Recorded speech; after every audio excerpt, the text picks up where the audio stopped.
Hello guys, welcome to another weekly breakdown video. Today I'll be breaking down the third week of November 2023. What happened, what I was looking for, what was my bias going on the markets, and how do I analyze the higher time frames. Everything you will get to learn if you watch my videos carefully with full attention and focus. If you watch it, you will literally learn a lot of things. I will drop a lot of gems here. As you can see, the market is bearish. Just by looking at it, even a beginner can say that the market is going down right here, making lower highs, lower lows. Whereas now on the weekly, the market is now at the lower high phase. We know that the higher time frames need to make a lower low, lower high, lower low, lower high to continue the downtrend, right? It cannot go down forever, and also it cannot go up forever. Whereas here, now as traders, our job is to detect where the market is right now, in the lower low phase, in the lower high phase, which phase. So clearly we can see that the market is now at the lower high phase. As we can see, bullish candles, huge bullish candles here. This was the NFP week, which decided the direction of the market. News decides the direction of the market, as I've said a gazillion of times. And there was a quick pause here, and then it continued heading towards the upside. So going on the next week, my weekly bias was clearly bullish, and I was targeting this draw of liquidity right here. And this was the change of character which happened from this candle right here. So we can also label this or mark this as a supply zone. The market is either going from a supply to a demand, or a demand to a supply, right? I have also told that many times now. So the market went from this supply to this demand, and now it is going from this demand to this supply. We can anticipate, right? So GBP USD is clear.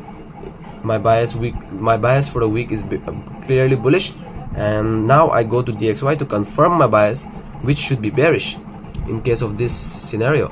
So here the market is clearly bullish on a bullish trend, following a bullish trend, but now it is in the higher low phase, and I as a adaptable trader, I adapt to the market. As we know, only the species that can adapt will survive. And clearly we can see the market is headed towards the downside. So for the upcoming week, I will look for only sells. I will only look for sells which will align with our bias being bearish. So simple. The weekly analysis was that one, and also in the weekly time frame, I marked the demands, supplies, as I have shown you exactly.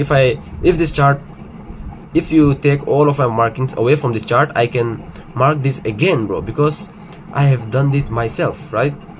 And also, if this demand zone is not respected, I will mark this demand zone, because the market is going from one demand to supply to demand. In every time frame, the same thing is happening, and also the market needs liquidity to make a move.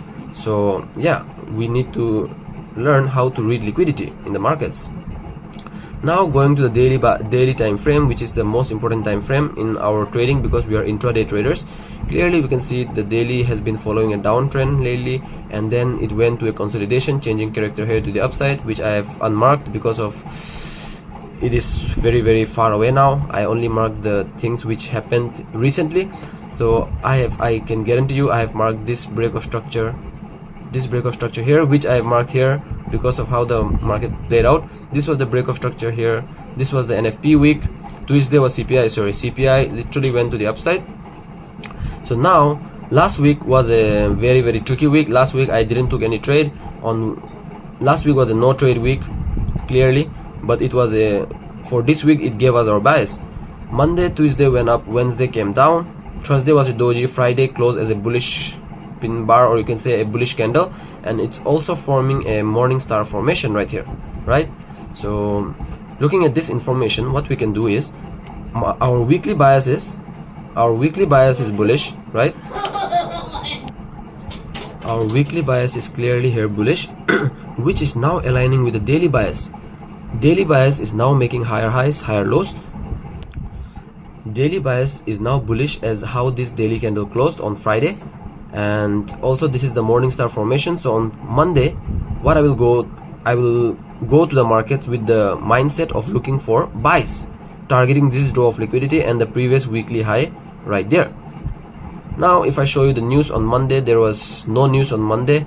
Okay, there was no news on Monday, so also it was a high probability day because of no news, and the banks were also not holiday. And also in my backtesting I found out that whenever there is no news, we trade the best. You can argue on DXY there is a fair value gap here to fill. Maybe the market before making a move will come and fill up this fair value gap, bro. Yes, bro, the market can easily come back, fill up this fair value gap, but at the moment we don't care what will happen in the future. We trade at the moment. At the moment the market is showing us confirmation that it might continue going to the downside rather than going up to the upside. If it wants to go up, obviously it has to give us a bullish pin bar or a candlestick like this. So obviously looking at this candle on Monday, I was looking for buys. So let me show you the Monday's trade. It was a very deep analysis. Hope you guys understand it. It is very simple once you understand it. Once you do it every day, it becomes a new normal and new language for you. So on the 4 hourly, if I'm bullish, obviously I'm looking for higher highs and higher lows. This is the high that caused, this is the low that caused this high. So in the markets, and here it is now consolidating, or you can also say accumulating in this area, in this sort of area right here. Now going on the 1 hourly time frame, I mark the previous day highs and lows. Whereas on the hourly also I look for market structure. If I want to look for buys, obviously I need a demand zone with change character would be the best, break structure would be second best, and if there is no market structure shift, we don't consider that. Okay, we can still trade that, but it will be a very low probability.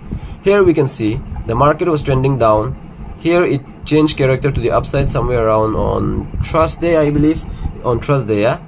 And on Friday literally it made a higher highs, higher lows, and higher highs. So on Monday what I will do, I will look for continuation, continuation with on Monday to buy the market to the upside. On also I will look for this demand zone. You may argue there is a demand zone here, demand zone here, also a demand zone here. This demand zone is invalid due to this mitigation, but this demand zone is still valid, right? But I am not considering this demand zone because the market is here right now. If the Asian range did something like this, then obviously I will mark this down, but all depends on the Asian range, which zones I will be trading. So at this case I wait for Asian range to close, and obviously my bias is bullish. The previous week high is there, and DXY is also headed towards the downside. I will not show you the DXY because it will be a very big video. On the DXY I will only show you the confirmation. So now after what happened here, I will go to the lower time frames to look for entry. I was looking for buys, as you guys know, right? So on Monday this was a, okay, let me show you on the 15 because we mostly do our analysis on the 15, right? So also the daylight savings are now off, as we know. So we trade 1:30 p.m. IST. So now I need, for the best case scenario will be Asian low to get swept, mitigate this demand zone, and then look for buys to head towards the upside. So what happens here is on Monday we don't get a trade, and the trade was from this sort of demand zone inside the Asian range, but no, on Monday I didn't got the trade. So Monday was a very low probability, sorry, our setup didn't appear, we didn't trade. The bias was still clear, could have taken the trade, but it was a low probability because our setup was not appeared, right? So waited for Monday to close. Monday closed as a bullish candle engulfing the previous, not engulfing, but it is a continuation, and now it is so close to breaking structure to the upside. And also it is a very decision candlestick. Whenever a market gives a decision candlestick, we don't want to go, obviously, bro, you don't want to go against the decision of the market to survive, right? So also on DXY we can see the market has gone down. So going on Tuesday, my bias was clearly bullish, and if I show you the 4 hourly time frame, the 4 hourly is still not that clear because of how the price action was. And this is the, okay, so this is the low that caused this new high right here. So this is the 4 hourly demand zone because of this, because of this break of structure right here. We can consider that. I can see that literally like blink of an eye because I have practiced and I have given myself feedback whenever I make mistakes, right?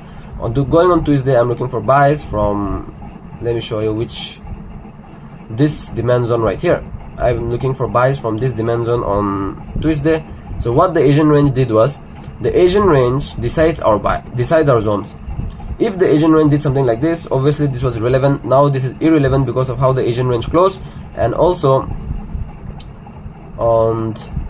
on Tuesday it was a very low probability because the Asian low didn't got swept. But also I've noticed that, bro, if you wait for a perfect setup, Asian low setup or Asian high setup, you will be getting very low setups, sorry, very low trades. That is okay, but if you want to trade more, and like if you want to master the continuation setup, you can see here literally the market was making higher highs and higher lows on the 15 minutes. Obviously I see the price action in every time frame. Now the trend is so bullish, so that is the reason I was looking for something like this, a continuation setup from this sort of fair value gap, filling up this fair value gap, rejecting this fair value gap, our timing. I took this trade based on our timing, which was 1:30 p.m. Indian Standard Time, and which played out in our favor this time. But I will not take this trade often because it is a low probability trade, as you can see there. And now going on Wednesday, my bias is still bullish on GU because of how this candle closed. Now it is broken structure to the upside, body close above the previous day high, and also it is more bullish than bearish. But now the interesting thing happens. DXY has given a bullish pin bar, GBP USD has given a sort of demand bullish candle, EU has given a bearish candle. Now it is so confusing, yeah, but GU and EU are aligning, so my bias going on Wednesday was more towards bullish more than bearish.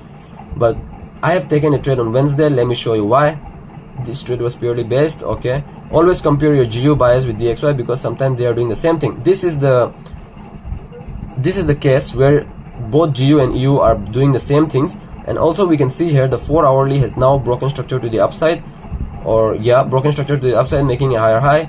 And also on 4 hourly we can anticipate a higher low to then continue to the upside from this 4 hourly order block.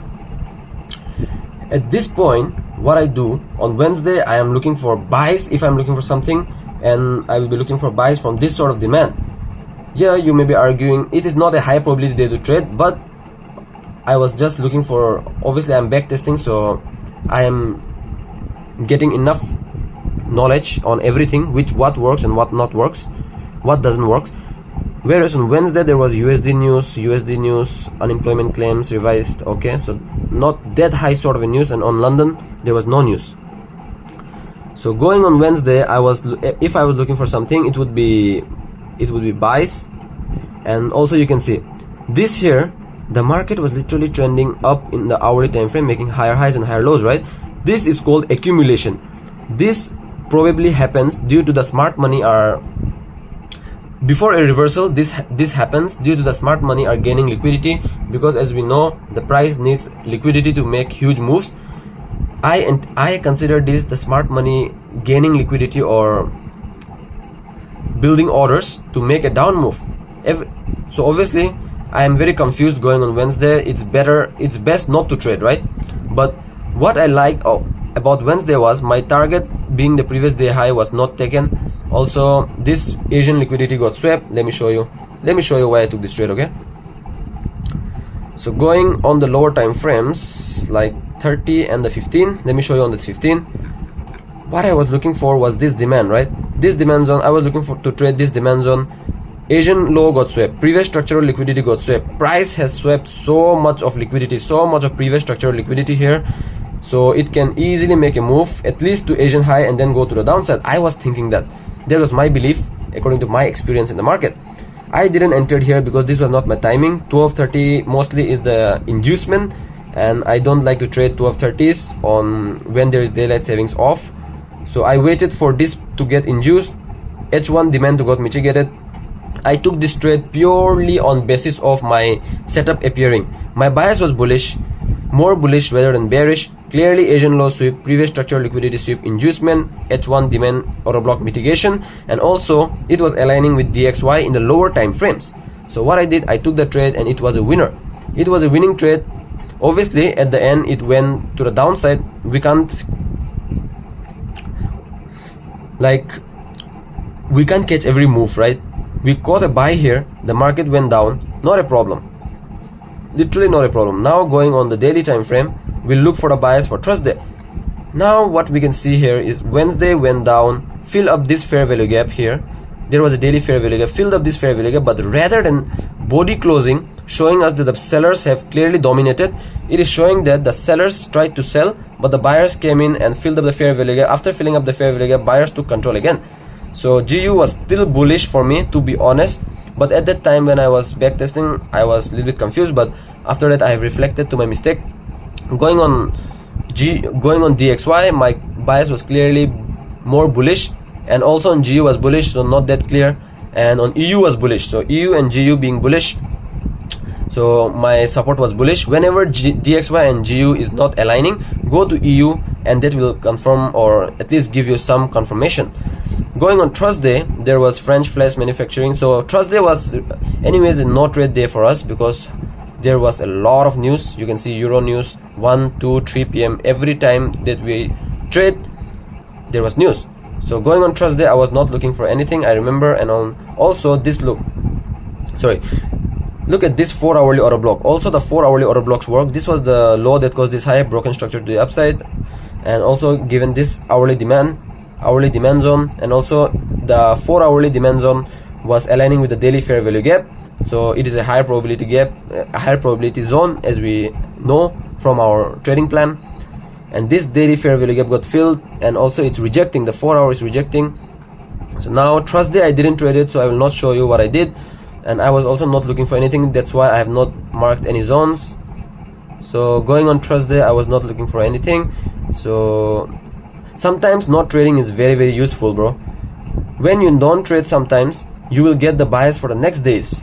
Yep, mate. So going on Friday, my bias was again not that clear, but it was bullish rather than bearish. And also on Friday, my bias was not clear, so I decided not to trade. Whereas on EU, but the bias was now shifting to bearish, and also on EU DXY, the bias was still bullish. So the bias, whenever the bias is not clear, after you have correlated GU with DXY and EU, the bias is still not getting clear. That is a clear sign that you don't need to trade, bro. In those conditions, you don't want to trade when you don't understand what's happening. So going on Friday, I was not looking for anything. The market is clearly bullish, as you can see. If I was looking for something, it would be buys from some sort of demand somewhere around here, I guess. I have not even marked the zones. Yeah. So this was a M15 continuation model. Let me show you how.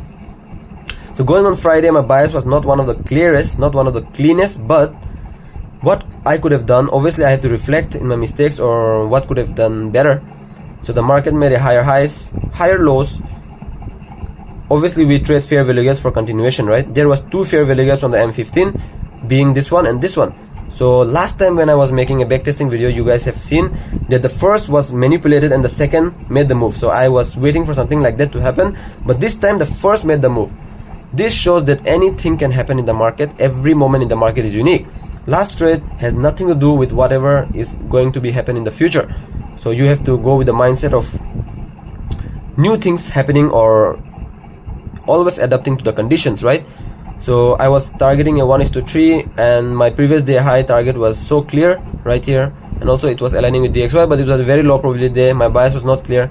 I would have not taken this trade on the live markets, but just for showing to you guys, I'm doing this. The Asian high got swept, and yeah, this was the weekly breakdown for you guys.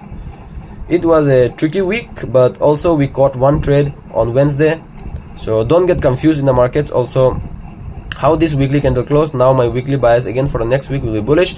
You can argue that there's a fair value gap, but until and unless the price shows me that it wants to fill up the fair value gap, I don't care. Okay, Bosh.